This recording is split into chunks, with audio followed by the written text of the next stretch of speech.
Part 1.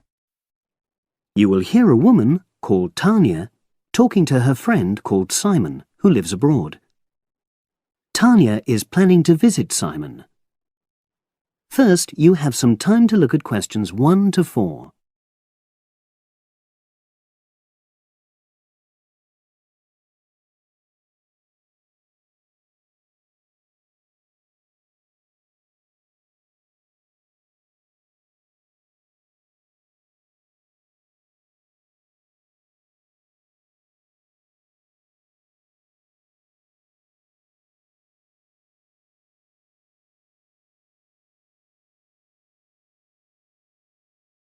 Now we shall begin. You should answer the questions as you listen, because you will not hear the recording a second time. Listen carefully and answer questions 1 to 4.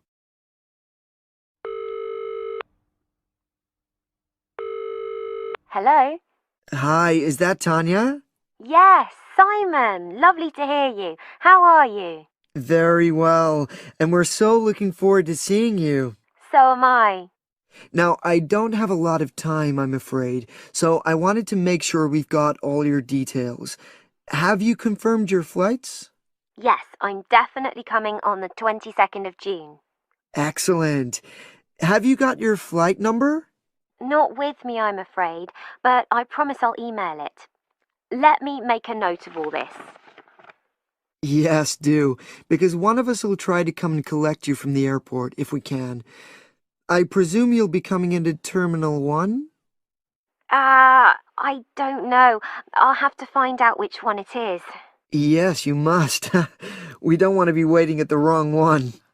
But hang on, I'll be arriving at about lunchtime, and that'll mean you have to take time off work to pick me up. You really mustn't do that. Look, we're not all that busy at work, and if there's a problem, I can text you when you arrive, and you can take a taxi. Okay. There's a really good company called Pantera. Can you spell that? It's Pantera. They have a stand at the airport. You can't miss it, and they're really reliable. Great, thanks. How far are you from the airport? About 40 minutes. And you're near the city centre, aren't you? We're east of it, actually. Don't tell the driver city center because you'll really get caught up in traffic. Okay, and I'll make sure I carry your address with me. Now, have you got my mobile, cell phone number? Yes, you sent it last month. But I tell you what, I don't think I've got yours. I'd better have it now, just in case. Okay, and I changed it recently anyway. Ready? It's 07765 328 411. Before you hear the rest of the conversation, you have some time to look at questions 5 to 10.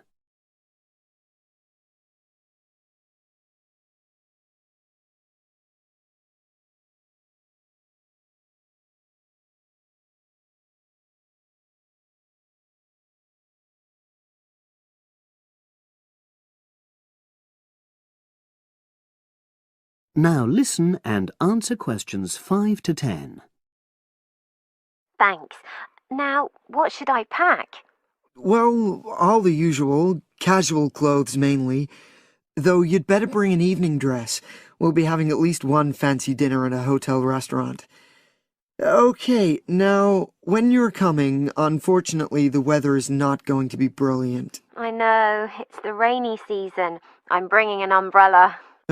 We have tons of those, so don't pack one.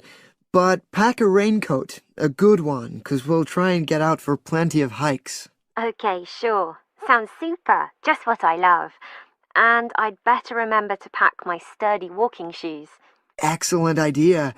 It's pretty rugged round here, so they have to be tough. I can imagine. I'm so looking forward to getting out. Oh, Simon, before I forget, you recommended I read a book about your area. Yeah. What was the name again? I'd like to read it, to get an idea of the history, etc. It's called Mountain Lives, and it's... Hang on, I'm just writing it down. Okay? And it's by Rex Campbell. Great, I'll try and get hold of that. Well worth it. Now, the really important things are gifts. Oh, don't worry about that. Just bring yourself. I know, but I'd like to get something for your parents. What about Janice? I know she loves English tea. Oh, that's very kind, but she's not drinking so much of that these days. But she'd love some chocolate. You know her favorite. Oh, yes, that'd be nice. I'll do that. And Alec, is he still into racing? Very much so. I was thinking of bringing a calendar, with horse racing pictures. What a good idea. He'd love that. Great. So that's about it, I think. Yes, I think so. So you'll send me your number again? That is the end of part 1. You now have half a minute to check your answers to part 1.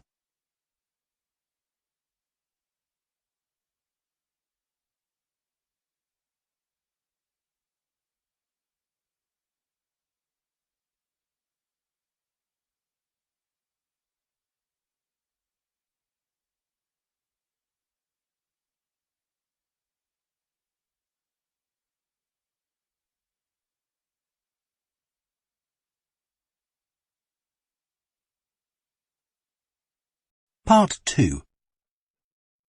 You will hear a podcast on Canberra's theme park. Now you have some time to look at questions 11 to 16.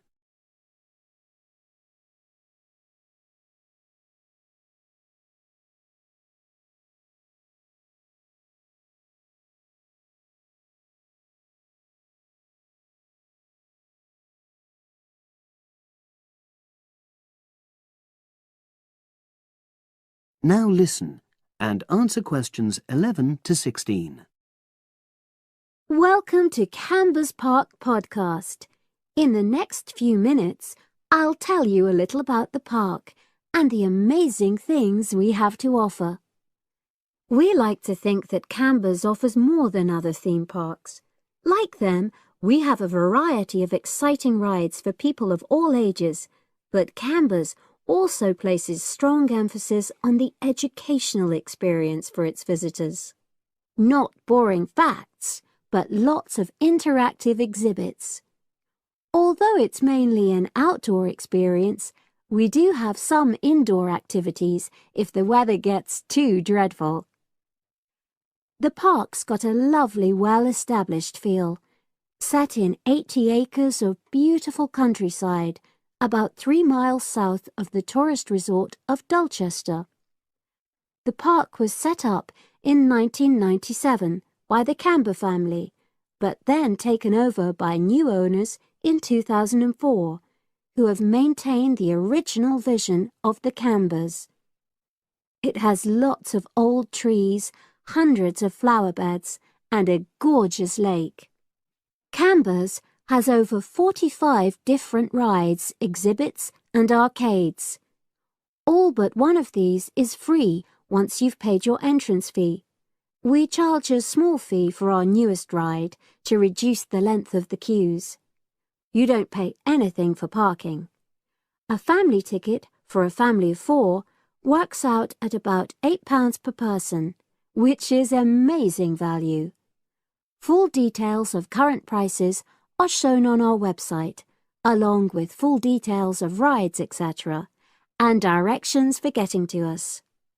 We also have a number of special offers. For example, if you live locally, why not join our Adventurers Club, which entitles you to 50% off ticket prices all year round, and a special lane for all rides and exhibits, which means you don't have to wait to get into any part of the park. See the Offers tab on the website. We've recently added a number of new exhibits to the park, and we're particularly proud of our Future Farm Zone, which houses over 20 different species of animals, from chipmunks to dairy cows. The emphasis is on getting near to the animals.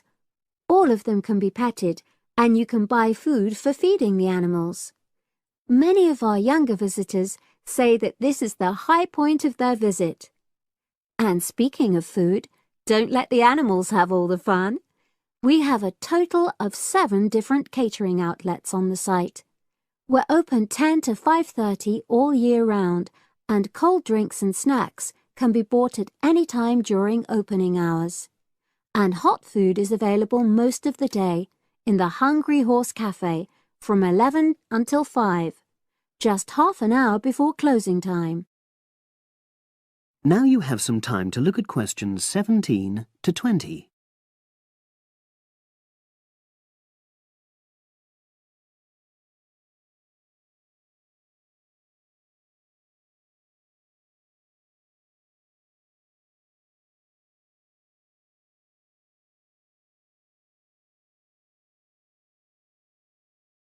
Now listen and answer questions 17 to 20. Now we want all our visitors to have an exciting time when they come to the park, but our first priority must be safety. Parents and guardians know their children's behavior and capabilities, but here at the park we have set certain conditions for each of the rides to ensure that all visitors get the maximum enjoyment out of the experience and feel secure at all times. There are 4 major rides at the park. Our newest ride is the River Adventure, which is designed to reproduce the experience of whitewater rafting. No amount of protective clothing would make any difference, so only go on this ride if you're prepared to get wet. Children under 8 can go on this ride, but all under 16s must have an adult with them. Not all of our rides are designed for thrills and spills. Our Jungle Gym roller coaster is a gentler version of the classic Loop-the-Loop, specially created for whole family enjoyment, from the smallest children to elderly grandparents, suitable for all levels of disability and health conditions. Carriages have comfortable seating for up to 8 people with safety belts for each passenger, which must be worn at all times. Sit back and enjoy the scenery.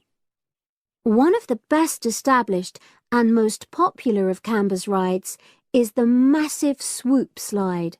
Whiz down the polished vertical slide 9 meters in height and scream to your heart's content. There are no age or height restrictions. Be careful though, you must have on long trousers so you won't get any speed burns. And then there's the famous Zip Go-Kart Stadium with 16 karts, 8 for single drivers and 8 for kids preferring to ride along with mum, dad or carer. Take part in high-speed races in our specially designed Formula 1 style karts, but no bumping other karts, please. All riders must be above 1.2 meters because they have to be able to reach the pedals, even in the shared karts. Full details of all safety features are available on our website at www.camberspark.com. So come and make a day of it at Canberra's theme park. That is the end of part 2. You now have half a minute to check your answers to part 2.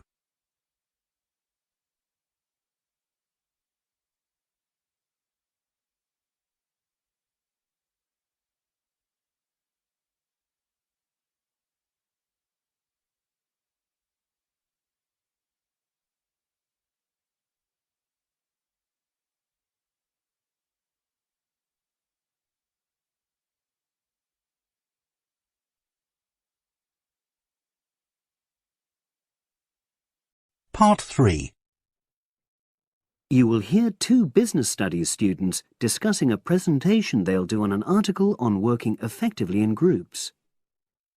First, you have some time to look at questions 21 to 26.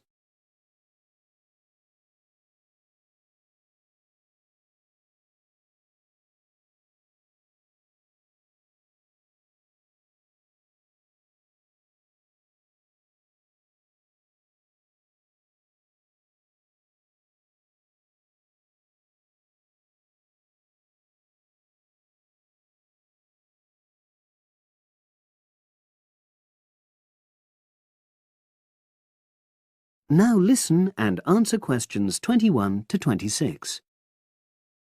So, Brad, what did you think of the article on group work? Oh, hi, Helen. Yeah, it was pretty good, with helpful pieces of advice on how to make group work effective. I think we were lucky to be given such a straightforward text to present at the management skills seminar. Yeah. Actually, shall we discuss it now? Have you got time? Sure, it's only a 10-minute presentation, so we just need to explain and then give our views on the main points raised in the article. I'll jot down some notes. Right. So, there are 3 main sections. I suggest we start with listening. Yeah, effective listening in groups, because it's not something that's frequently covered on courses in our field. No, and we should say that in the presentation. Yeah, and also effective listening's pretty simple, you know. I don't think it's hard to learn. Well, people think it's easy, but in my experience, most of us tend to be very lazy listeners. Okay, I wouldn't argue with that. Something I do think we should emphasize is the power of the listener's posture, gestures, etc., in making speakers feel respected. Not that you're just waiting for them to finish before jumping in with your own ideas. Uh-huh. Okay, right. The next section is on goal setting. Let's make sure we're clear what the article says on this. Yeah. Well, firstly, it says that all group members must be given time to explain their own goals. That's it, yeah. And then, did it say that the whole group should agree on common goals? That's a bit too strong. It's more that everyone's agendas should be equally acceptable. But it does say that goals have to be realistic, you know. Achievable within a particular time? You've got it. That's really what the article's saying. There isn't really any point in having ideals if group members know they won't come to anything within a reasonable period. So, I think a summary covering those points will be enough for that part of the presentation, don't you? Yep. Now, the last section is about conflict resolution. Actually, I thought it was the worst part of the article. Me too. I don't think it went into sufficient detail on the issue. Actually, I thought it devoted too much space to it, but that it was all rather boring, you know? It didn't mention some of the more radical theories. Absolutely. I found that really irritating. Right, and also I think it could have said more about conflict sometimes being healthy in groups. Absolutely. It just mentioned rather glibly about how we should avoid thinking of winners and losers, and that quick resolution of conflict is always desirable. Without explaining what these terms mean? Well, it gives quite detailed definitions, but doesn't develop a proper argument. Right. So, for the presentation, I think we just give some definitions and then explain what we felt were the weaknesses in the article's treatment of conflict resolution. Yeah, good. Now you have some time to look at questions 27 to 30.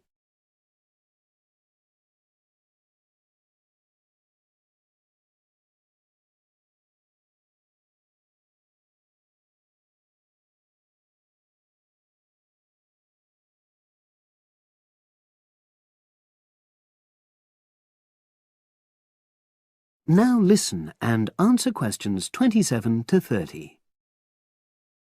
So, let's think about what we have to prepare for the actual presentation. Well, I suppose we'll use PowerPoint, but I'm hopeless at using it, especially if it has any visuals. I really have to look into doing a course on it because I know I'll need it in the future. Don't worry, I'm quite happy using PowerPoint and I'll put it together when everything else is ready. That's a relief. But yes, do that later. Okay. Now, I heard the tutor saying we have to include some well-chosen quotations from the article. I'm not sure if we do. I'll email him to find out. No need. I can just have a look at the specs he gave us when he set the task. That'll be quicker. But the tutor definitely said we have to prepare a handout to go with the talk. I'm not really sure how we do that. Sarah did one last year. Who's she? She's doing the same option as me on marketing. I'll ask her advice on what to include. Great. So that just leaves the bibliography at the end. I suppose it'll mainly be articles. Yeah. So we'll just look on the web, and we can leave that till later. But we've been advised against that?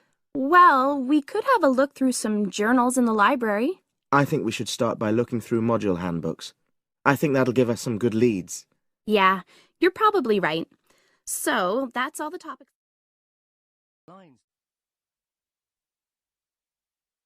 That is the end of part 3. You now have half a minute to check your answers to part 3.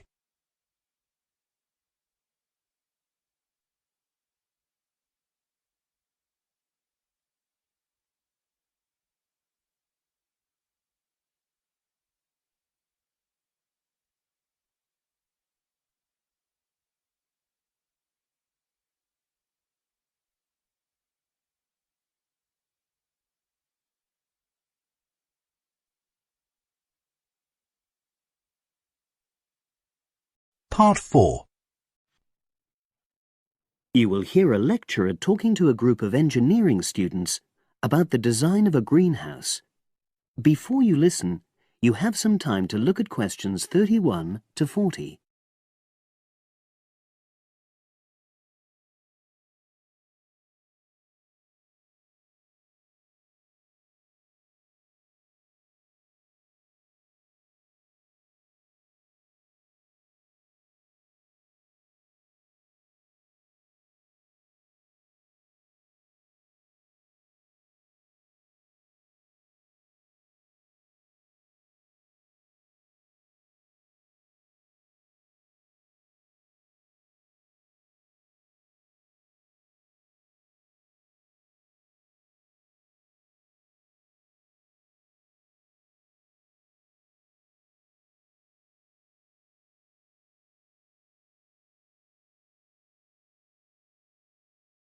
Now listen and answer questions 31 to 40.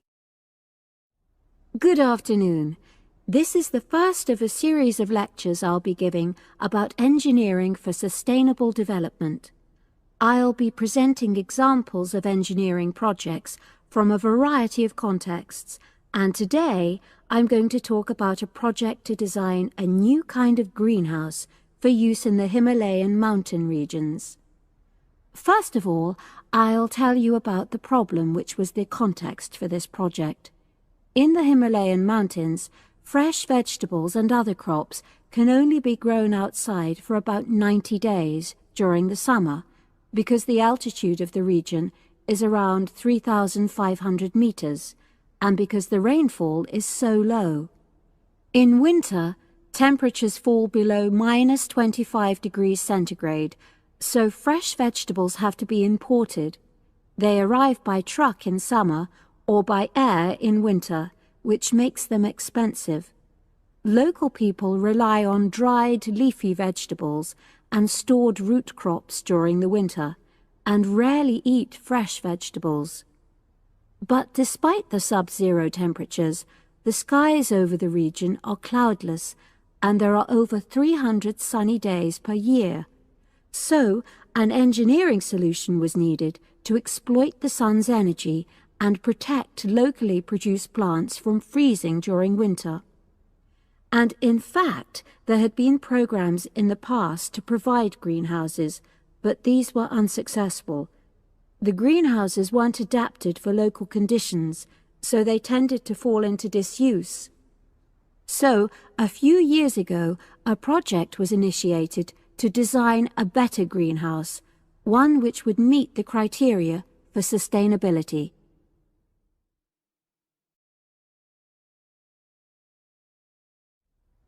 So, what are the criteria for sustainability? Well, first of all, the new greenhouse is designed to be relatively simple, so construction is cheap. Locally available materials are used wherever possible. The walls are generally constructed of mud bricks, made locally, although in areas of high snowfall, more resilient walls of stone are needed. Rammed earth is also used. The main roof is generally made from locally available poplar wood, with water-resistant local grass for the covering. In addition, the construction and maintenance of the greenhouse is done by local craftsmen, so local stonemasons are employed to build the greenhouse walls, and specialized training, is provided for them wherever necessary. Then, the greenhouse is designed to run on solar power alone. There's no supplementary heating.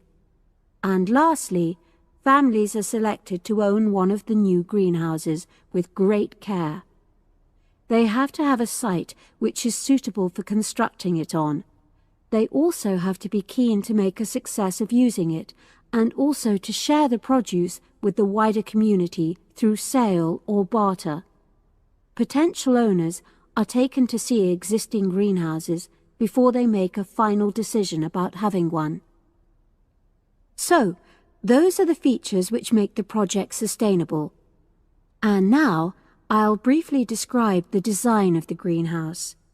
The greenhouses are orientated very carefully along an east-west axis, so that there's a long south-facing side.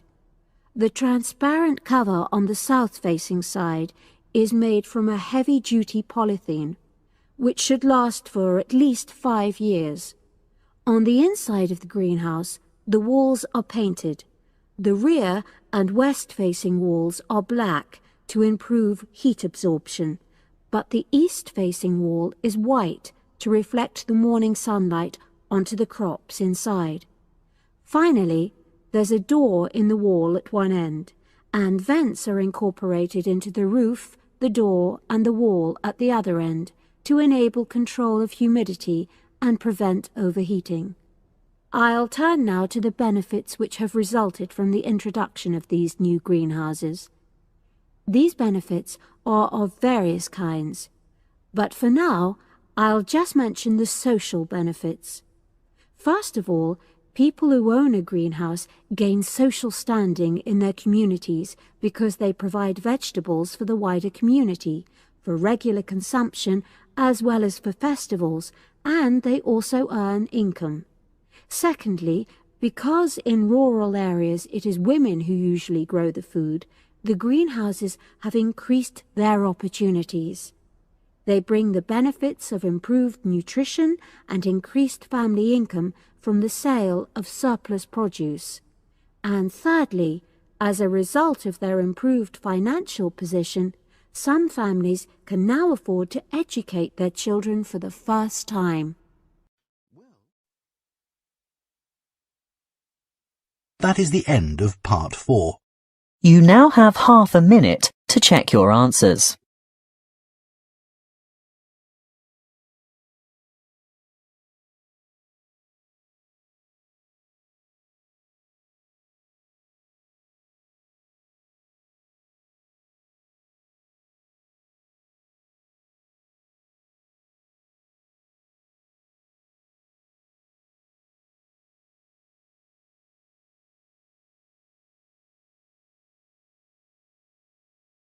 That is the end of the listening test. You now have 10 minutes to transfer your answers to the listening answer sheet.